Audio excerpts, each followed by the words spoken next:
저는 올해 62살이 된 시장 구석에서 평생 다른 사람들 옷이나 고쳐주며 살아온 평범한 엄마입니다. 가진 것 없고 내세울 것 없어도 딱 하나, 제 아들 진우만큼은 세상 누구에게도 부럽지 않은 제 평생의 자랑이자 자부심이었습니다. 어릴 때부터 속 한 번 썩인 적 없이 바르게 자라서는 번듯한 회사에 취직해 예쁜 며느리까지 얻었으니 저야 더 바랄 게 없었죠. 그런 아들이 얼마 전 결혼기념일을 맞은 저와 남편의 손에 웬 봉투 하나를 쥐어주더군요. 어머니, 아버지, 평생 저희 뒷바라지 하시느라 제대로 된 여행 한번 못 가셨잖아요. 더 늦기 전에 두 분이서 좋은 구경하고 오세요. 아들이 내민 건 다름 아닌 크루즈 여행 상품권이었습니다. 텔레비전에서나 보던 그런 호화로운 배를 타고 열흘이나 지중해를 돌아다니는 여행이라뇨. 태어나서 그런 호사는 정말 처음이었습니다. 평생 무뚝뚝하던 남편도 뱃머리에서 제 어깨를 감싸 안으며 여보, 우리 아들 참 잘 키웠지? 라며 아이처럼 웃더군요. 정말 꿈만 같은 시간이었습니다. 매일 밤 배 위에서 열리는 파티에 창밖으로 보이는 그림 같은 풍경에 모든 시름을 다 잊고 남편과 저는 16살 청춘 소년 소녀가 된 것처럼 들떠 있었죠. 사건이 터진 건 여행 사흘차 되던 날 밤이었습니다. 선상 파티가 한창이었고 흥겨운 음악 소리에 맞춰 남편과 어설픈 춤까지 추며 웃고 있었을 때였어요. 그때 제 휴대폰이 울렸습니다. 며느리였죠. 아가 잘 지내니? 여긴 천국이 따로 없구나. 너랑 진우도 같이 왔으면 얼마나 좋았을까. 들뜬 제 목소리와는 달리 수화기 너머에서는 한동안 아무런 대답이 들려오지 않았습니다. 그저 끄끄거리는 울음소리만 간신히 새어나올 뿐이었죠. 순간 심장이 쿵 하고 내려앉았습니다. 왜 그래 아가? 무슨 일 있어? 진우는? 진우 옆에 있니? 제 다급한 물음에 며느린 한참이나 흐느끼다 간신히 입을 뗐습니다. 어머니, 진우 씨가 교통사고가 나서. 교통사고라는 말에 눈앞이 하얘졌습니다. 손이 벌벌 떨려 휴대폰을 제대로 쥘 수조차 없었습니다. 병원? 병원은 어디야? 우리 아들 괜찮은 거지? 많이 다쳤어? 현장에서 바로. 그 말의 끝으로 며느린 더 이상 말을 잇지 못했습니다. 쿵! 손에서 미끄러진 휴대폰이 바닥으로 떨어졌고 시끄럽던 파티장의 음악 소리가 갑자기 아득하게 멀어졌습니다. 제 눈앞에는 이게 무슨 소리냐는 듯 하얗게 질려 절 바라보는 남편의 얼굴만이 전부였습니다. 그 순간 제 세상이 무너져 내렸습니다. 그 전화를 받은 후부터 한국 땅을 다시 밟기까지 꼬박 이틀이 걸렸습니다. 남편과 저는 비행기 안에서 단 한마디도 하지 않았습니다. 무슨 말을 할 수 있었을까요? 창밖은 파랗고 예뻤지만 제 눈엔 온통 잿빛 세상이었습니다. 살아도 사는 게 아니었습니다. 공항에 내리자마자 저희 부부는 집이 아닌 아들이 있다는 장례식장으로 곧장 향했습니다. 장례식장에 국화꽃 냄새가 코를 찔렀습니다. 전광판에 떠있는 고 박진우라는 이름 석자를 보는 순간 다리에 힘이 풀려 그 자리에 주저앉을 뻔한 것을 남편이 겨우 부축했습니다. 며느린 이미 혼이 나간 사람처럼 멍하니 앉아있더군요. 저는 다른 건 아무것도 보이지 않았습니다. 그저 우리 아들을, 제 아들을 봐야만 했습니다. 어머님, 그 훼손이 심해서 안 보시는 게 나을 수도 있습니다. 장례 지도사가 조심스럽게 말했지만 저는 고개를 저었습니다. 내 아들의 마지막 가는 길인데 엄마인 내가 어떻게 안 볼 수가 있겠어요? 차가운 쇠문이 열리고 서늘한 공기가 온몸을 감쌌습니다. 남편의 어깨가 잘게 떨리는 것이 느껴졌습니다. 하얀 천에 덮여 있는 형체를 보자 저는 결국 참았던 울음을 터뜨리며 그 자리에 무릎을 꿇고 말았습니다.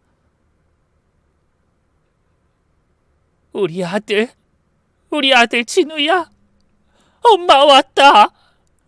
얼굴은 도저히 알아볼 수 없을 거라는 말에 차마 천을 다 걷어낼 용기는 나지 않았습니다.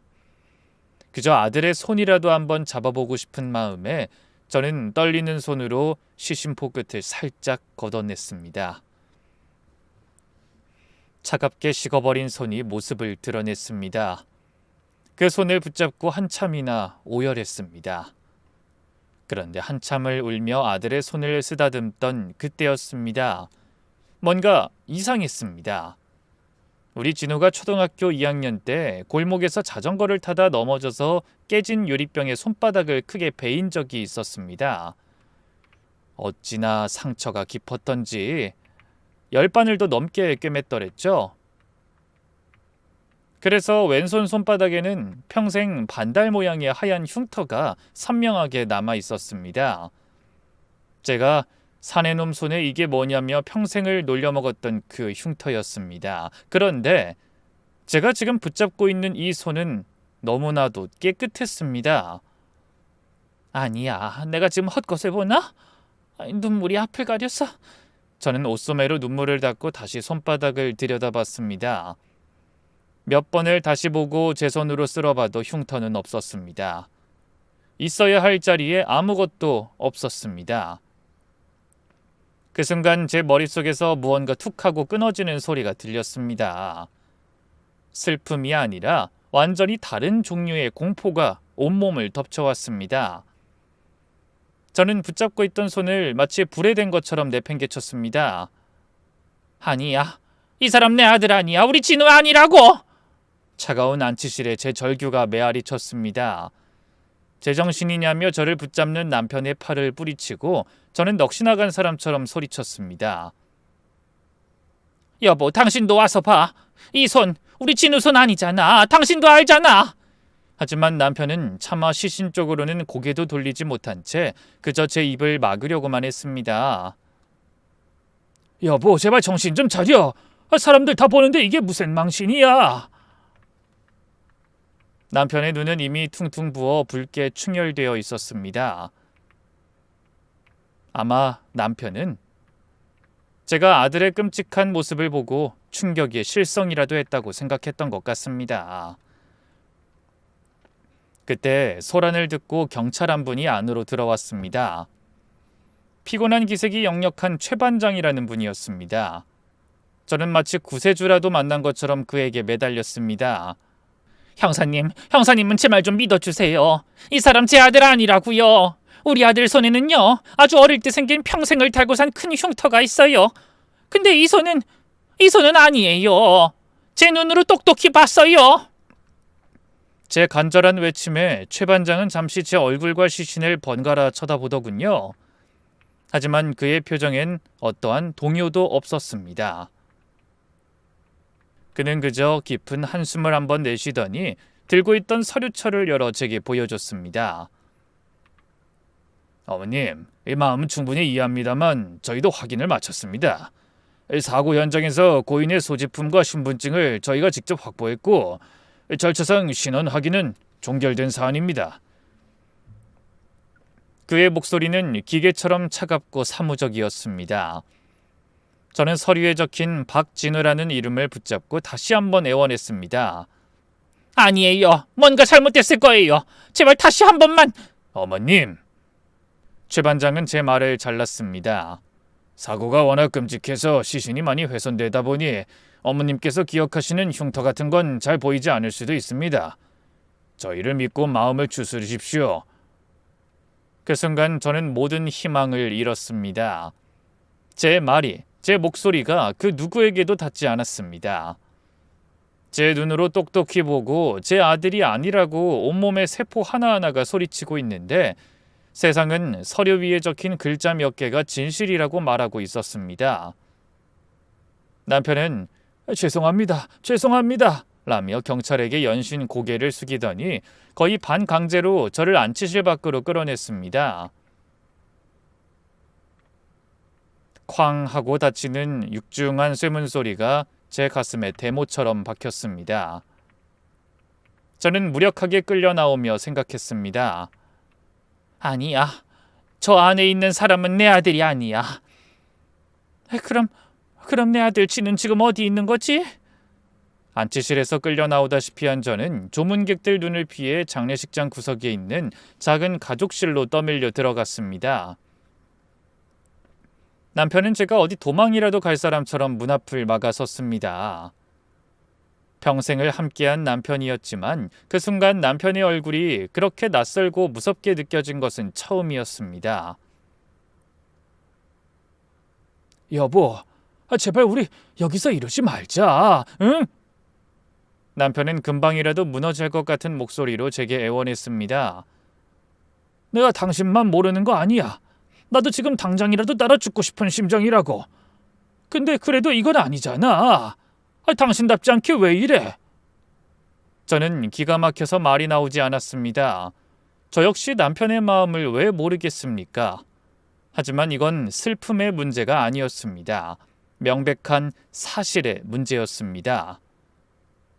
당신은 내 말이 그렇게 못 믿어? 내가 우리 아들 손에 난 흉터 하나 구분 못할 사람으로 보여? 당신도 봤어야지. 왜 확인도 안 하고 나만 이상한 사람으로 몰아? 제 울분 섞인 외침에 남편은 답답하다는 듯 가슴을 퍽퍽 쳤습니다. 경찰이 신분증 확인했다잖아. 서류에도 다 나와 있고. 평생을 공무원으로 산 사람이야 나는. 나라에서 경찰이 확인했다는데 그걸 안 믿으면 도대체 뭘 믿으라는 거야? 남편의 말이 비수처럼 날아와 가슴에 박혔습니다. 남편에게는 제 눈으로 본 진실보다 종이 위에 찍힌 까만 글씨가 더 중요했던 겁니다. 제 남편은 평생을 그렇게 살아온 사람이었습니다. 정해진 절차와 규칙을 신처럼 믿는 사람. 그런 남편에게 제 말은 그저 충격으로 이성을 잃은 아내의 헛소리로밖에 들리지 않았던 것이죠. 남편은 바닥에 주저앉아 제 바짓가랑이를 붙잡고 오열했습니다. 여보, 당신 이러는 거 하늘에서 우리 지는 거 보면 마음이 편하겠어? 제발 우리 불쌍한 아들 편히 보내주자. 응? 저는 한동안 멍하니 앉아만 있었습니다. 밖에선 곡소리가 끊이지 않았고 친척들은 문틈으로 힐끔거리며 충격이 너무 커서 헛것을 다 본다고 수근거렸습니다. 남편은 제가 또다시 돌발 행동이라도 할까봐 슬픔에 잠긴 얼굴로 제 곁을 지키며 절 감시했습니다. 슬픔이 온몸을 쥐어짰지만 이상하게 정신은 점점 더 또렷해졌습니다. 그래, 아무도 날 믿어주지 않는다면 나 혼자서라도 증명해내면 되는 것이다. 저 안에 누워있는 사람이 내 아들이 아니라는 것을, 그리고 내 진짜 아들이 어딘가에 살아있을지도 모른다는 것을. 저는 더 이상 울지 않았습니다. 눈물 흘릴 시간도 슬퍼할 겨를도 없었습니다. 남편과 경찰의 말에 곱씹을수록 머릿속은 점점 더 차갑게 식어갔습니다. 그래, 흉터는 훼손돼서 안 보일 수도 있다는 저 사람들 말이 맞을지도 몰라. 더 확실한 것, 그 누구도 반박할 수 없는 증거를 찾아야 해. 저는 눈을 감고 제 아들 진우의 몸을 머릿속으로 그리기 시작했습니다. 태어났을 때부터 제 손으로 씻기고 입혔던 제 아들의 몸, 어디에 점이 있고 어디에 상처가 있는지 세상에서 저보다 더 잘 아는 사람은 없었습니다. 어릴 적 넘어져서 무릎에 생긴 자국, 다쳐서 눈썹 끝에 생긴 작은 흉터.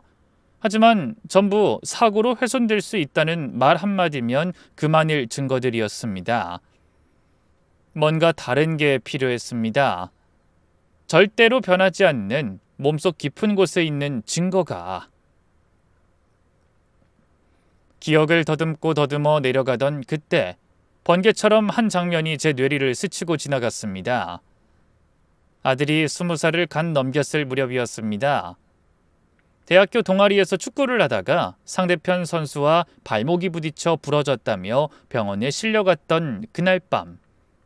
응급실에 달려갔을 때 퉁퉁 부은 발목을 붙잡고 아파하던 아들의 얼굴.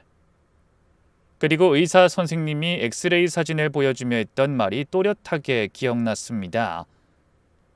뼈가 완전히 어긋나서 그냥 깁스로는 안 됩니다. 수술해서 철심을 박아 뼈를 고정해야 합니다. 그래, 철심. 우리 아들 오른쪽 발목엔 뼈를 고정하기 위해 박아놓은 철심이 있었습니다. 그건 찢어지거나 닳아 없어지는 흉터와는 차원이 다른 문제였습니다. 뼈 안에 박힌 쇠붙이, 사고로 훼손될 수도 세월에 지워질 수도 없는 이 세상 가장 명백한 증거였습니다. 그걸 떠올린 순간 제 심장이 다시 미친 듯이 뛰기 시작했습니다. 머릿속이 하얘지면서 저도 모르게 벌떡 자리에서 일어났습니다. 그런 저를 보고 남편이 깜짝 놀라 다시 제 팔을 와락 붙잡았습니다. 여보, 또 왜 그래? 남편의 절박한 목소리가 귓가에 울렸지만 제 눈에는 아무것도 보이지 않았습니다. 당장 이 손을 뿌리치고 병원으로 달려가야 한다는 생각뿐이었습니다. 하지만 제 팔에 꽉 쥔 남편의 힘과 저를 가엾고도 한심하게 마치 정신 나간 사람처럼 바라보는 그 눈빛을 마주한 순간 뜨거웠던 머리가 차갑게 식었습니다. 아, 이대로는 안 된다. 지금 소리를 지르고 발버둥 쳐봐야 나는 이 방에서 한 발짝도 나갈 수 없겠구나. 여기서 나가려면 이 사람을 속여야만 한다. 저는 들끓는 속을 억지로 꾹꾹 누르며 제 평생의 연기력을 다 끌어모았습니다. 그리고 남편을 올려다보며 최대한 힘없고 지친 목소리로 입을 열었습니다. 여보, 당신 말이 맞는 것 같아. 내가 너무 경망이 없었나 봐. 머리가 깨질 것처럼 아파서 그래. 잠깐 바람 좀 쐬고 올게. 머리 좀 식혀야겠어. 제 풀이 죽은 목소리에 남편은 좀 경계를 풀더군요. 멀리 가지 마. 한마디를 던지곤 저를 붙잡았던 손에 힘을 풀었습니다.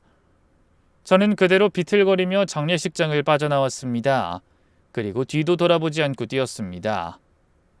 택시를 잡아 타고 10수년 전 아들이 수술받았던 그 병원의 이름을 외쳤습니다. 제발 그 기록이 남아 있어야 해. 차가운 택시 유리창에 머리를 기댄 채 쉴 새 없이 기도했습니다. 바깥 세상은 너무나 평온했습니다. 주말을 즐기는 사람들, 웃고 떠드는 연인들, 아들의 죽음 따위는 없었던 것처럼 세상은 잘만 돌아가고 있었습니다. 택시기사 아저씨가 괜찮으냐고 몇 번이나 물었지만 대답할 힘도 없었습니다.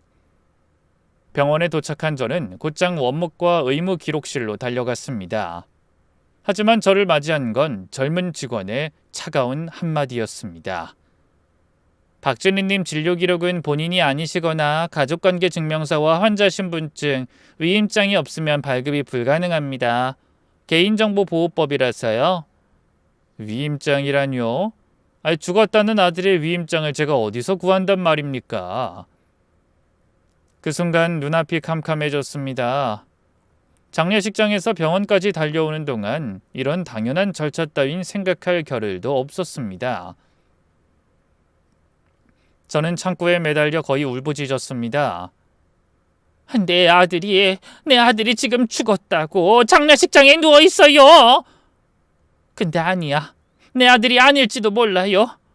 제발 그걸 확인해야 해요. 이 서류가 없으면 내 아들이 그냥 한 줌 죄가 돼버린다고요. 제발 그걸 확인해야 해요. 이 서류가 없으면 내 아들이 그냥 한 줌 죄가 돼버린다고요. 제발.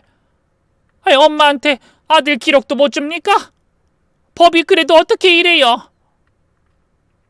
제 고함에 주변 사람들이 힐끔거렸지만 직원은 난처한 표정으로 안 된다는 말만 반복했습니다.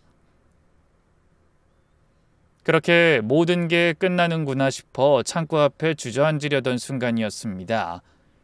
소란을 듣고 나온 나이 지긋한 원무 과장님이 제 모습을 한참 보더니 젊은 직원에게 작게 속삭이더군요. 그리고는 저를 안쪽 상담실로 이끌었습니다. 어머님 진정하시고 무슨 사연인지 말씀이라도 해보세요. 저는 두서없이 울음 섞인 목소리로 모든 이야기를 털어놨습니다. 시신이 뒤바뀐 것 같다는 제 말을 그 과장님은 처음으로 끝까지 들어줬습니다. 모든 이야기를 들은 그는 깊은 한숨을 내쉬더니 한참을 고민하다 컴퓨터로 무언가를 찾아보기 시작했습니다. 그리고 잠시 후 프린터에서 출력된 종이 한 장을 제게 내밀었습니다. 거기에는 제 아들의 이름과 함께 제가 그토록 찾던 한 줄의 글씨가 선명하게 박혀 있었습니다. 우측 족관절 내 금속핀 고정술. 저는 떨리는 손으로 그 종이를 받아들었습니다. 이 얇은 종이 한 장이 이제 제 아들을 살릴 유일한 무기였습니다. 저는 과장님께 허리가 부러질 만큼 인사를 하고는 종이가 찢어질 만큼 움켜쥐고 곧장 경찰서로 향했습니다. 남편과 친척들이 있는 장례식장으로 다시 가봤자 이 얇은 종이 한 장은 그저 또 다른 자식 잃은 엄마의 망상으로 취급될 것이 뻔했습니다. 이 증거를 인정하게 만들 수 있는 사람은 단 한 사람, 바로 경찰뿐이었습니다. 경찰서 민원실은 어수선하고 분주했습니다. 저는 다짜고짜 최 반장님을 찾아달라고 소리쳤습니다. 잠시 후 복도 저편에서 피곤한 얼굴에 최 반장이 걸어 나왔습니다. 그는 저를 보더니 귀찮다는 표정을 숨기지도 않고 물었습니다. 어머님 또 어쩐 일이십니까? 장례식장에 계셔야죠. 저는 대답 대신 손에 꽉 쥐고 있던 진료 기록 사본을 그의 눈앞에 펼쳐 보였습니다. 이것 좀 보세요. 우리 아들 20살 때 발목 수술 받은 기록이에요. 여기 똑똑히 쓰여 있잖아요. 발목에 철심이 박혀 있다고. 형사님, 이것만 있으면 엑스레이 딱 한 번만 찍어볼 수 있잖아요. 제발 부탁입니다. 제발요. 제 목소리는 거의 비명에 가까웠습니다. 하지만 최 반장은 제가 내민 종이를 제대로 쳐다보지도 않았습니다. 그는 팔짱을 낀 채 저를 위아래로 훑어보더니 깊은 한숨을 내쉬었습니다. 어머님, 그의 목소리는 병원에서 만났던 그 어떤 직원보다도 차갑고 단호했습니다. 이미 어머님 남편분, 그러니까 유가족 대표께서 모든 절차에 동의하셨습니다. 저희는 그에 따라 신원 확인 종결했고 사건 서류도 이미 넘어갔습니다. 범죄 혐의가 없는 명백한 사고사입니다. 지금 와서 어머님께서 가져오신 이 서류 하나만 믿고 이미 안치실에 계신 고인을 다시 병원으로 옮기고 어쩌고 할 수 있는 법적 근거가 저희에겐 없습니다. 법이요? 법이 사람 목숨보다 중요해요? 내 아들이 죽은 게 아닐 수도 있는데? 어머님, 최 반장은 제 말을 다시 한번 잘랐습니다. 그의 눈에는 일말의 동정심도 연민도 없었습니다. 오직 귀찮은 민원인을 대하는 공무원의 얼굴만이 남아있을 뿐이었죠. 저희도 저희 규정과 절차가 있습니다. 마음 아프신 건 알겠지만 더는 공무집행을 방해하지 마시고 돌아가 주세요. 그 말의 끝으로 그는 제게 등을 돌렸습니다. 저는 그 자리에서 얼어붙은 채 멀어져가는 최 반장의 뒷모습만 멍하니 바라봤습니다. 세상이 저에게 등을 돌렸습니다. 희망이라고 생각했던 종이 한 장은 그저 휴지 조각이 되어버렸습니다. 이제 정말 이 모든 게 끝난 걸까요? 경찰서를 나오는 제 발걸음은 천근만근 무거웠습니다. 경찰서 문을 나서는 순간 온몸에 힘이 쭉 빠져나갔습니다. 마지막 희망이라고 믿었던 공권력마저 제게 등을 돌렸습니다. 이제 정말 모든 게 끝난 것 같았습니다. 어디로 가야 할지, 무엇을 해야 할지 아무런 생각도 나지 않았습니다. 장례식장으로 돌아가 남편과 친척들의 동정어린 눈빛을 마주할 자신이 없었습니다. 저는 그저 넋이 나간 사람처럼 밤거리를 하염없이 걸었습니다. 모두가 잠든 시간, 저는 동네 공원 벤치에 웅크리고 앉아 손에 쥔 진료 기록 사본만 내려다보았습니다. 어쩌면 정말 내가 미친 걸까? 아들을 잃은 슬픔에 헛것을 보고 사실을 부정하는 걸까? 수만 가지 의심이 제 머릿속을 헤집었습니다. 남편의 말대로 이제라도 모든 것을 받아들이고 제 아들을 편히 보내주는 게 맞는 걸지도 모른다는 생각까지 들었습니다. 그때였습니다. 제 손에 구겨진 종이 위로 달빛이 비쳤습니다. 우측 족관절 내 금속핀 고정술, 그 글씨를 보는 순간 잊고 있던 아들의 목소리가 귓가에 생생하게 울렸습니다. 수술을 받고 퇴원하던 날, 목발을 짚고 쩔뚝거리면서도 절 보며 환하게 웃던 아들의 모습. 엄마, 나 이제 사이보그야. 엑스레이 찍으면 나만 뼈가 반짝거릴걸? 짓궂게 농담을 던지던 20살 아들의 앳된 목소리, 그 목소리를 떠올리는 순간 제 안에서 무언가 다시 뜨겁게 차오르는 것이 느껴졌습니다.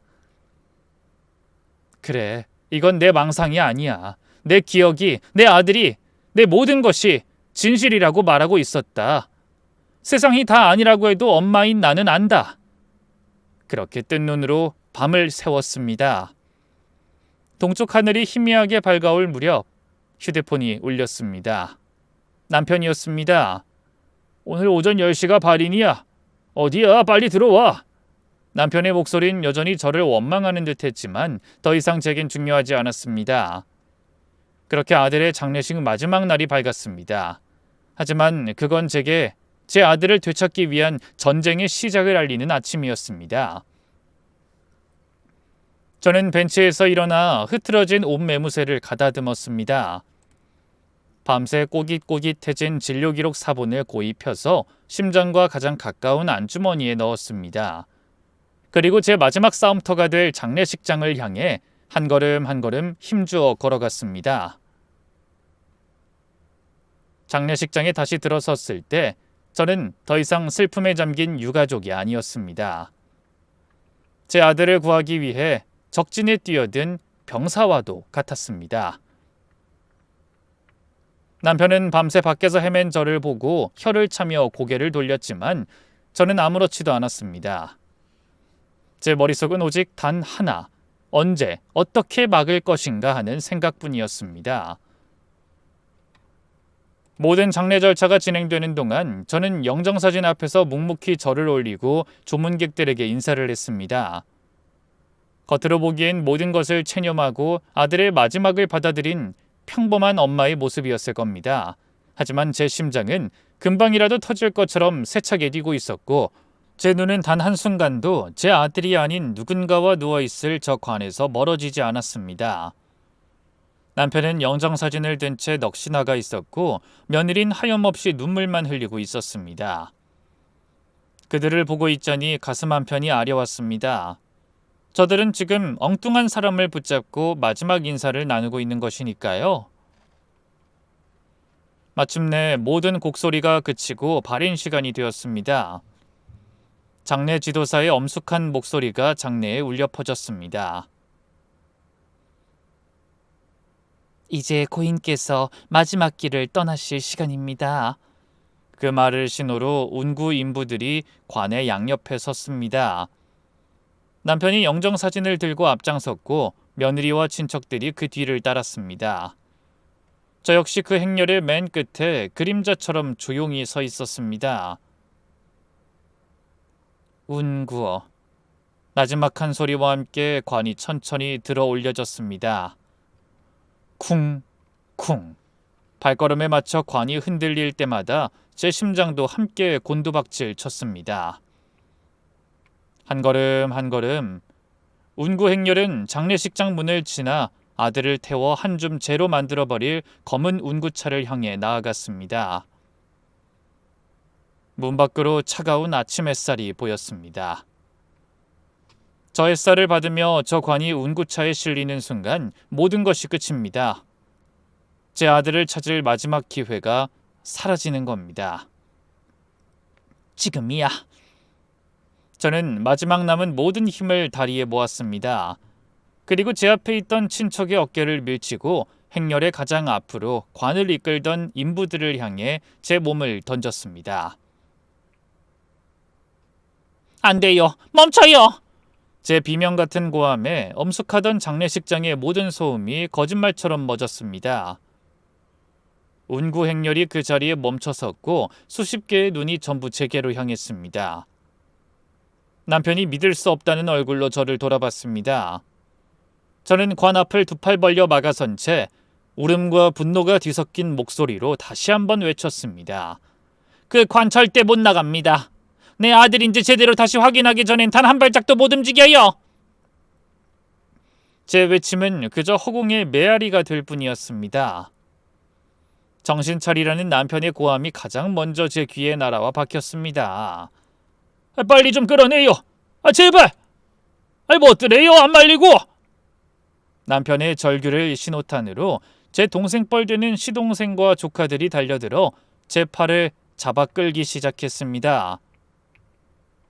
저는 아들의 마지막 길을 막아서는 집안의 망신거리가 된 미친 여자가 되어 있었습니다. 아주버님 이거 놓으세요. 놓으란 말이에요. 저는 버텨보려 안간힘을 썼지만 장정들의 힘을 당해낼 순 없었습니다. 제 몸은 신발 뒤축이 끌리는 소리를 내며 무력하게 뒤로 밀려나기 시작했습니다. 그 순간 제 눈에 슬픔과 원망이 뒤섞인 눈으로 절 바라보는 며느리의 얼굴이 보였습니다. 그 아이 역시 제가 슬픔에 못 이겨 시어머니 노릇도 잊은 채 행패를 부린다고 생각하고 있었을 겁니다. 이대로 끝인가? 이대로 끌려나가고 내 아들이 아닌 저 관은 그대로 한 줌 죄가 되어버리는 건가? 절망감이 온몸을 휘감았습니다. 그들의 손에 질질 끌려나가기 직전 저는 마지막 남은 모든 힘을 다해 품속으로 손을 넣었습니다. 밤새 제 심장과 함께 뛰었던 제 아들을 살릴 마지막 희망, 꼬깃꼬깃 접혀있던 진료 기록 사본을 꺼내 들었습니다. 이것 좀 보라고. 다들 이것 좀 봐요. 저는 제 팔을 붙잡은 시동생의 손을 뿌리치며 그 종이를 허공에 펴보였습니다. 제 목소리는 이미 갈라질 대로 갈라져 있었습니다. 내 아들, 우리 진우 발목엔 철심이 박혀있다고. 20살 때 축구하다 다쳐서 수술하고 박은 철심이 아직 이 안에 들어있단 말이야. 제 절규에 저를 끌어내려던 친척들의 손길이 순간 멈칫했습니다. 그들은 믿을 수 없다는 표정으로 제 손에 들린 종이와 제 얼굴을 번갈아 쳐다봤습니다. 저는 그 찰나의 순간을 놓치지 않고 제 모든 것을 실어 다시 한번 외쳤습니다. 이 병원 기록이 증거야. 여기 똑똑히 쓰여 있잖아. 이거 확인하기 전엔 저 관 한 발짝도 못 움직여. 그리고 저는 저를 가장 비참하게 만들었던 제 말을 헛소리로 치부했던 남편을 똑바로 쳐다보며 소리쳤습니다. 당신들이 지금 내 아들을 2번 죽이는 거라고! 그 말을 끝으로 장례식장은 물을 끼얹은 듯 조용해졌습니다. 저를 붙잡고 있던 시동생도, 욕을 하려던 남편도, 어쩔 줄 몰라 하던 장례 지도사도 모두가 입을 닫았습니다. 그들의 시선은 제 손에 들린 얇은 종이 한 장에 박혀 있었습니다. 이제 이것은 더 이상 미친 여자의 헛소리가 아니었습니다. 공식적인 문서를 손에 든 어머니의 이의제기가 된 것입니다. 그 무겁고 서늘한 침묵 속에서 저는 아들의 운명이 이제 곧 결정되리라는 것을 직감했습니다. 관을 든 인부들은 이러지도 저러지도 못한 채 그 자리에 멈춰섰고 친척들은 경악과 혼란이 뒤섞인 표정으로 저와 제 손에 들린 종이 쪼가리를 번갈아 쳐다볼 뿐이었습니다. 그 정적의 중심에 저는 장례식장 한편에서 이 모든 상황을 지켜보고 있던 최 반장을 봤습니다. 제가 처음 영안실에서 내 아들이 아니다라며 소란을 피웠을 때 장례식장 측에서 발인 날에도 소란이 예상되니 질서 유지를 위해 경찰관 한 명만 입회해달라고 미리 요청을 해뒀던 모양입니다. 그는 그저 업무의 일환으로 또 무슨 소란이냐는 귀찮은 표정으로 그 자리에 서 있었습니다. 최 반장은 굳은 얼굴로 천천히 제게 걸어왔습니다. 그는 아무 말 없이 제 손에 들린 진료 기록을 가리키며 손을 내밀었습니다. 더 이상 저를 어머님이라고 부르며 회유하려 하지 않았습니다. 저는 떨리는 손으로 종이를 건넸습니다. 최 반장은 종이를 받아들고 그 위에 적힌 글씨를 천천히, 아주 천천히 읽어 내려갔습니다. 저는 그의 얼굴에서 표정을 읽어내려 애썼습니다. 그의 눈이 병원 직인과 우측 족관절 내 금속 핀 고정술이라는 글씨에 닿는 순간 그의 미간이 미세하게 찌푸려지는 것을 저는 놓치지 않았습니다. 저는 직감했습니다. 그의 시선은 서류와 제 뒤편에서 이 모든 것을 지켜보고 있는 수십 명의 사람들을 번갈아 훑고 있었습니다. 저 사람은 지금 이 모든 상황을 계산하고 있는 것이었습니다. 만약 이대로 저 여자의 주장을 묵살하고 화장을 강행했는데 저 서류가 진짜라면 증거를 든 유가족을 묵살하고 시신을 화장시킨 경찰이라고 내일 아침 신문 헤드라인에 나온다면 따위의 생각을 하고 있는 것이 분명했습니다.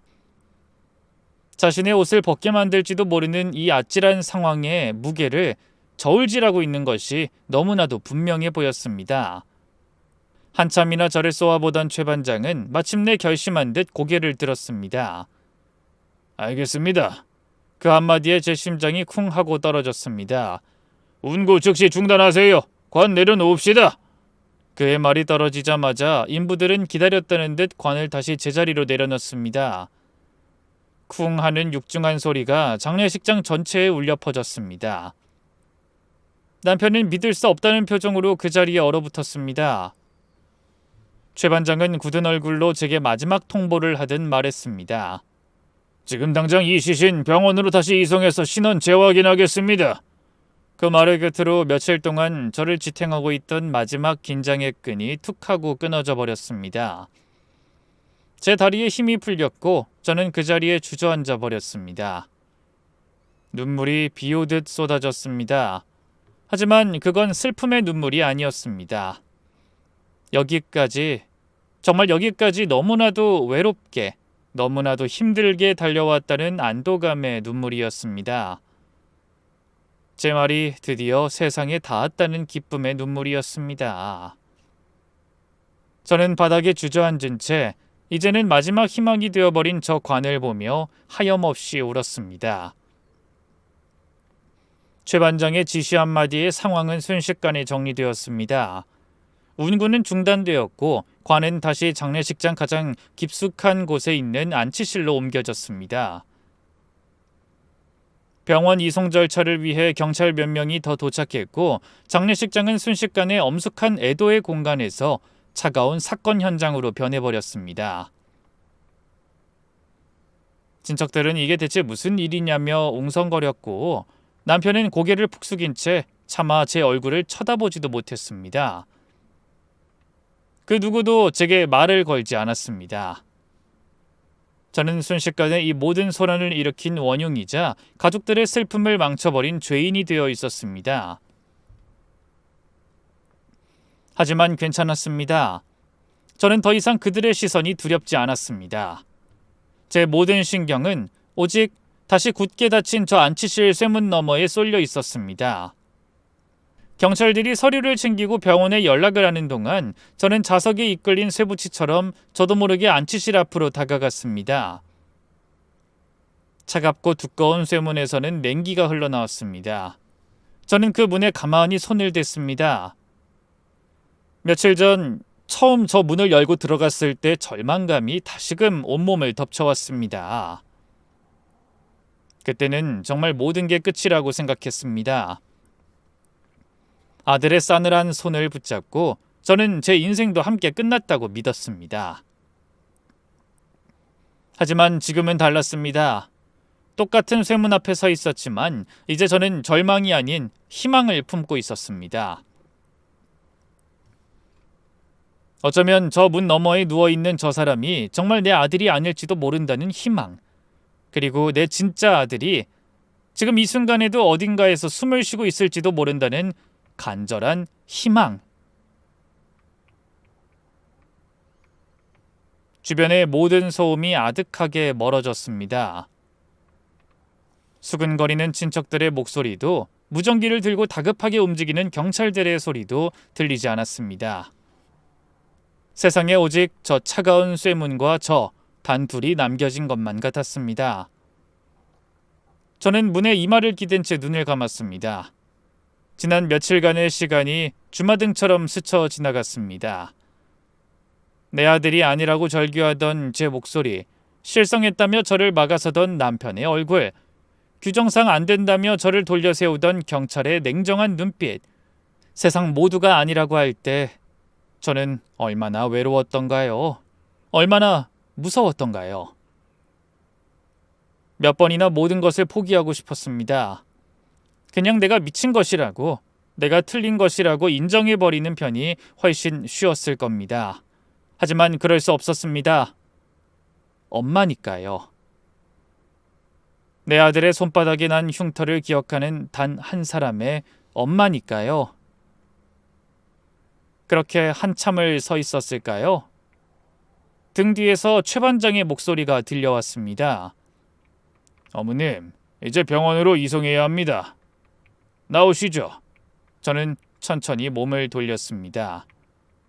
제 눈에는 더 이상 눈물이 흐르지 않았습니다. 이제 곧 이 지독한 싸움의 결과가 나올 것입니다. 저는 마지막으로 안치실 문을 한번 돌아보고는 관이 실려나갈 길을 비켜주기 위해 조용히 복도 옆으로 비켜섰습니다. 장례식장은 일사불란하게 움직이기 시작했습니다.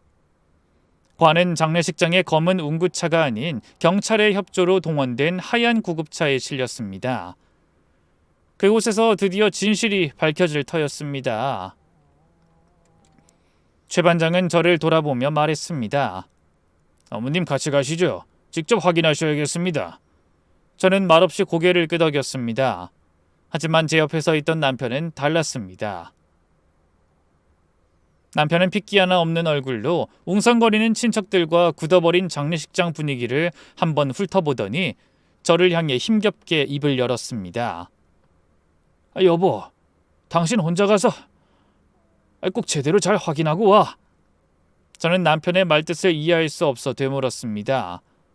같이 가야지 여보. 남편은 떨리는 목소리로 제 어깨를 잡았습니다. 아니야, 난 상주잖아. 이 난리통에 어른들 다 계신데 내가 상주로서 여길 비울 수는 없어. 내가 여기서 모든 걸 책임지고 있을 테니 당신이 우리 진우 대신 가서 모든 걸 확인하고 와줘. 부탁이야. 남편은 끝내 저를 믿는다는 말도 믿지 않는다는 말도 하지 않았습니다. 그의 눈빛은 깊은 혼란에 빠져 흔들리고 있었습니다. 어쩌면 그는 자신의 이성적인 판단과 제 절박한 외침 사이에서 무엇을 믿어야 할지 몰라 그저 가장으로서의 책임이라는 벽 뒤에 숨어버렸는지도 모릅니다. 저는 더 이상 남편에게 아무런 대꾸도 하지 않았습니다. 그저 알겠다는 듯 고개를 한번 끄덕이고는 최 반장을 따라 장례식장을 나섰습니다. 경찰차 뒷자리에 저는 혼자 앉았습니다. 관을 실은 구급차가 앞에서 길을 이끌었고 저희는 그 뒤를 따랐습니다. 차 안에는 무전기 소리만 간간히 들려올 뿐 숨막히는 침묵만이 흘렀습니다. 혼자가 되자 큰 공포가 파도처럼 밀려왔죠. 만약 내 기억이 틀렸으면 어떡하지?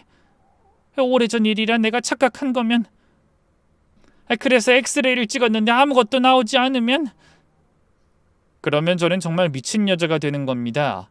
아들의 마지막 가는 길까지 행패를 부려 망쳐놓은, 남편의 마지막 책임감마저 무너뜨린 용서받지 못할 어머니가 되는 겁니다.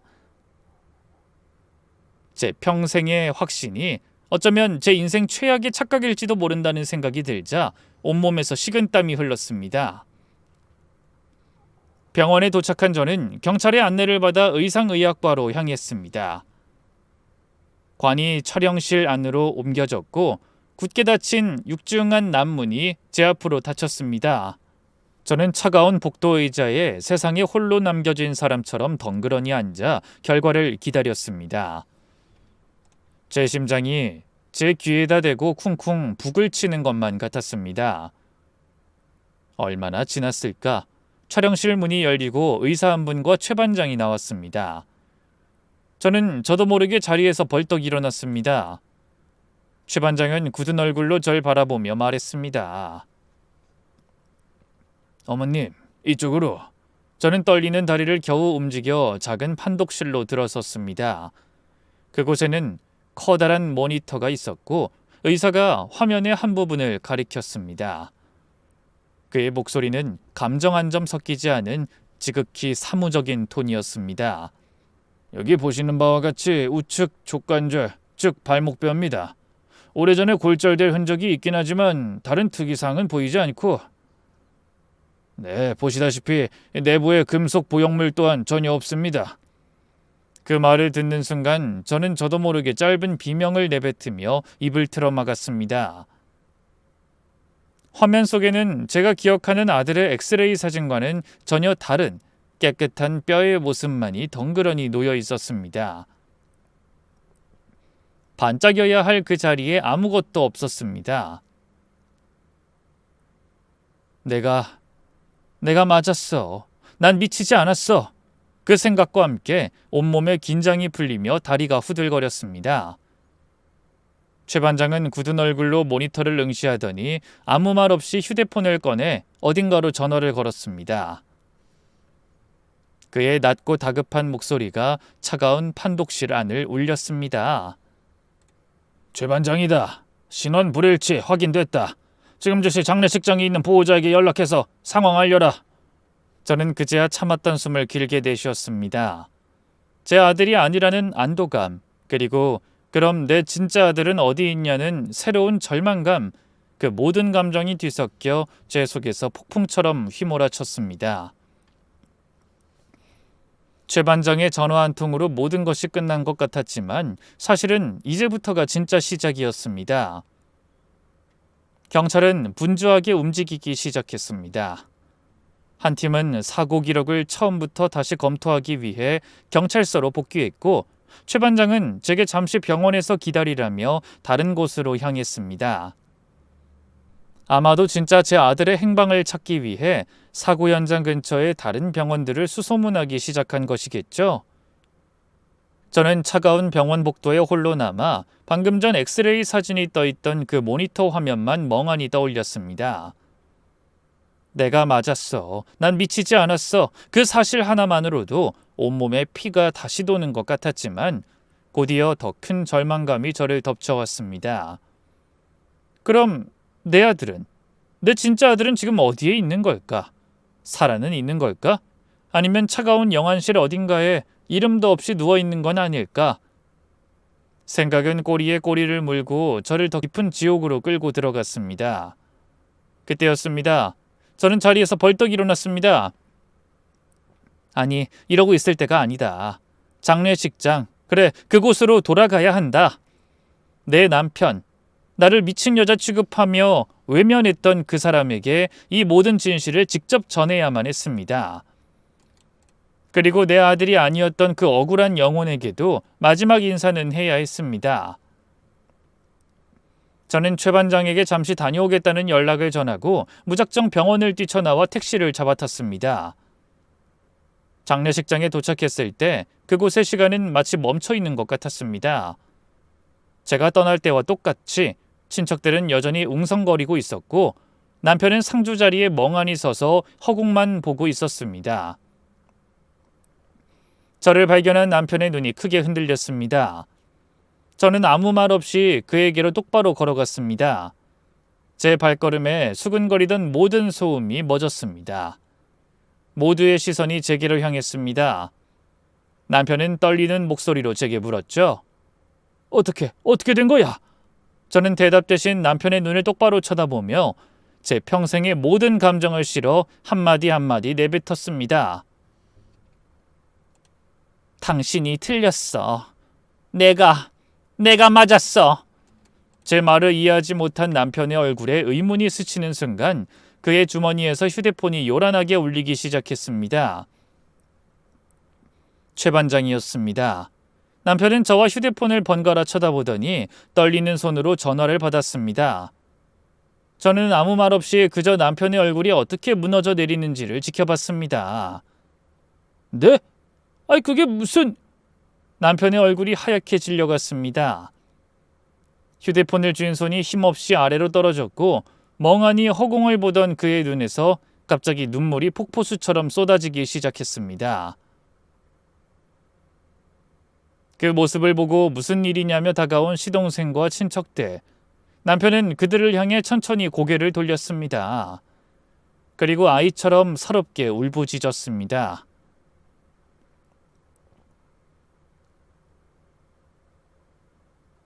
아니래. 철심이 없대. 그 한마디에 장례식장은 그야말로 발칵 뒤집혔습니다. 그게 무슨 소리냐? 아이 형수 말이 맞았다는 거냐? 여기저기서 믿을 수 없다는 고함과 탄식이 터져나왔습니다. 남편은 그 자리에 주저앉아 바닥을 주먹으로 내리치며 오열했습니다. 여보, 내가 잘못했어. 내가 내 아들을... 평생을 이성적으로 원칙대로 살아왔던 한 남자의 세상이 무너져 내리는 순간이었습니다. 자신의 신념이, 자신의 판단이 아내를 미친 여자로 몰아세우고 아들을 2번 죽일 뻔했다는 끔찍한 진실 앞에서 그는 고개를 들지 못했습니다. 장례식장은 더 이상 슬픔이 아닌 충격과 혼란, 그리고 뒤늦은 후회로 가득 찬 아수라장이 되어버렸습니다. 충격에 빠진 친척들의 고함과 며느리의 애절한 울음소리, 그리고 자신의 가슴을 치며 자책하는 남편의 통곡 소리가 뒤섞여 저는 잠시 이 모든 것이 현실이 맞는지조차 분간할 수 없었습니다. 하지만 이제 더 이상 울고 있을 수만은 없었습니다.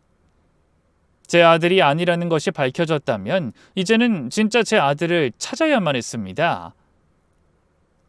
저는 다시 최 반장에게 달려갔습니다. 그는 이미 어딘가로 계속 전화를 돌리며 분주하게 움직이고 있었습니다. 반장님, 우리 진우는요? 우리 아들 어디 있는 겁니까? 제 목소리에 그는 잠시 통화를 멈추고 절 봤습니다. 그의 눈에는 더 이상 저를 귀찮아하는 기색이 없었습니다. 대신 돌이킬 수 없는 실수를 마주한 경찰의 무거운 책임감만이 가득했습니다. 어머님, 일단 저희와 같이 서까지 가주셔야겠습니다. 모든 가능성을 열어두고 처음부터 다시 수사를 시작하겠습니다. 그렇게 저희 부부는 조문객들이 모두 돌아간 텅 빈 장례식장을 뒤로하고 다시 경찰차에 올랐습니다. 경찰서로 가는 내내 저는 창밖만 보며 필사적으로 기도했습니다. 제발 살아만 있어다오. 다리가 부러졌어도 괜찮고 팔이 부러졌어도 괜찮으니 제발 숨만 쉬고 있어다오. 경찰서에 도착한 저희는 작은 조사실에서 끝없는 기다림을 시작했습니다. 최 반장을 비롯한 모든 형사들이 바쁘게 움직였습니다. 전화벨 소리가 쉴 새 없이 울렸고 누군가는 서류 더미를 들고 뛰어다녔습니다. 저는 그 모든 풍경을 마치 유리창 너머의 세상을 보는 것처럼 멍하니 바라볼 뿐이었습니다. 제 옆에는 남편이 고개를 푹 숙인 채 앉아 있었습니다. 남편은 아주 작은 목소리로 제게 다시금 사죄의 말을 건넸습니다. 여보, 내가 미안해. 저는 그런 남편을 말없이 바라보며 그저 아들이 살아만 있어주길 빌고 또 빌었습니다. 시간이 얼마나 흘렀을까요? 1시간, 2시간. 창밖이 어둑어둑해지기 시작했습니다. 제 속은 타들어가다 못해 바싹 말라 비틀어지는 것 같았습니다. 희망과 절망이 천국과 지옥을 오가며 저를 몇 번이고 핥혔습니다. 어딘가 병원에 살아있을 거야 하는 희망이 피어오르다가도 아니야, 어쩜 이름도 없이 다른 영안실에 하는 끔찍한 생각이 들면 온몸에 피가 식는 것 같았습니다. 그때였습니다. 조사실 문이 열리고 최 반장이 굳은 얼굴로 들어왔습니다. 저는 저도 모르게 자리에서 벌떡 일어났습니다. 제 심장이 멎는 것 같았죠. 제발. 최 반장은 저와 남편 앞에 서서 한참이나 입을 떼지 못했습니다. 그 짧은 침묵의 시간 동안 저는 제 인생의 모든 것을 걸고 기도했습니다. 마침내 그가 지친 목소리로 입을 열었습니다. 어머님, 찾았습니다. 그 한마디에 세상의 모든 소리가 멎었습니다. 아드님 살아있습니다. 아, 살아있다. 살아있답니다. 그 말을 듣는 순간 저는 그대로 바닥에 주저앉아 버렸습니다. 다리에 힘이 들어가지 않았습니다. 안도감에 눈물이 터져 나왔지만 소리조차 제대로 나오지 않았습니다. 최 반장의 목소리가 귓가에 웅웅거리며 이어졌습니다. 사고 직후에 근처 대학병원으로 이송돼서 신원미상 환자로 중환자실에 있었습니다. 저희가 시신을 찾았다고 착각하는 바람에 행정적인 신원 확인 절차가 늦어졌던 겁니다. 아직 의식은 없으시다고 합니다. 의식이 없어도 괜찮았습니다. 살아만 있다면, 숨만 쉬고 있다면 그걸로 된 것이었습니다. 제 옆에서 남편이 어린아이처럼 목을 놓아 울기 시작했습니다. 저는 울고 있는 남편의 손을 처음으로 마주 잡았습니다. 그리고 생각했습니다. 이제 진짜 아들을 만나러 갈 시간이라고. 저와 남편은 넋이 나간 사람처럼 밖으로 뛰쳐나갔습니다. 택시를 잡고 병원으로 향하는 내내 저는 제 손만 내려다봤습니다. 아들이 아니라고 절규하던 순간부터 수술 기록을 손에 쥐었던 순간, 그리고 마침내 엑스레이 사진을 확인했던 그 순간까지 지난 며칠간의 모든 기억이 폭풍처럼 머릿속을 스쳐 지나갔습니다. 길고 길었던 터널의 끝이 드디어 보이기 시작했습니다. 병원에 도착해 중환자실로 달려갔습니다. 유리문 너머로 수많은 기계에 둘러싸여 누워있는 한 남자의 모습이 보였습니다. 온몸에 붕대를 감고 링거를 주렁주렁 매달고 있었지만 저는 한눈에 알아볼 수 있었습니다. 제 아들 진우였습니다. 살아 있었습니다. 제 아들이 정말로 숨을 쉬고 있었습니다. 간호사의 허락을 받고 소독된 가운을 입고서야 겨우 아들 곁으로 다가갈 수 있었습니다. 어머니, 환자분 아직 의식이 없으시니 너무 놀라시면 안 됩니다. 간호사의 말이 귓가에 웅웅거렸지만 제 눈에는 아무것도 보이지 않았습니다. 오직 제 아들, 제 새끼의 얼굴만이 전부였습니다. 사고의 흔적으로 얼굴은 퉁퉁 부어 있었지만 그건 분명 제 아들이었습니다. 아들, 진우야. 저는 아들의 손을 조심스럽게 잡았습니다. 따뜻했습니다. 며칠 전 제가 붙잡고 울었던 그 싸늘한 손이 아니었습니다. 온기가 남아있는, 살아있는 내 아들의 손이었습니다. 저는 아들의 손을 제 두 뺨에 부비며 참았던 울음을 터뜨렸습니다. 그리고 제 눈은 홀린 듯이 아들의 왼손바닥으로 향했습니다. 제가 그토록 찾았던, 제 말이 틀리지 않았음을 증명해줬던 반달 모양의 하얀 흉터가 선명하게 남아있었습니다. 저는 그 흉터를 제 손가락으로 몇 번이고 쓸어봤습니다. 살아 돌아와줘서 고맙다는 인사도, 그동안 미안했다는 말도 아니었습니다. 그저 네가 내 아들이 맞았구나 하는 세상에서 가장 아픈 안도감의 확인이었습니다. 내 아들 맞았어. 저는 아들의 손을 붙잡고 그 자리에 주저앉아 어린아이처럼 통곡했습니다. 며칠간 겪었던 모든 서름과 공포, 외로움이 한꺼번에 터져나왔습니다. 그렇게 한참을 울고 있을 때였습니다. 제 등 뒤로 남편이 다가오는 것이 느껴졌습니다. 하지만 남편은 아들 곁으로 다가오지 못했습니다.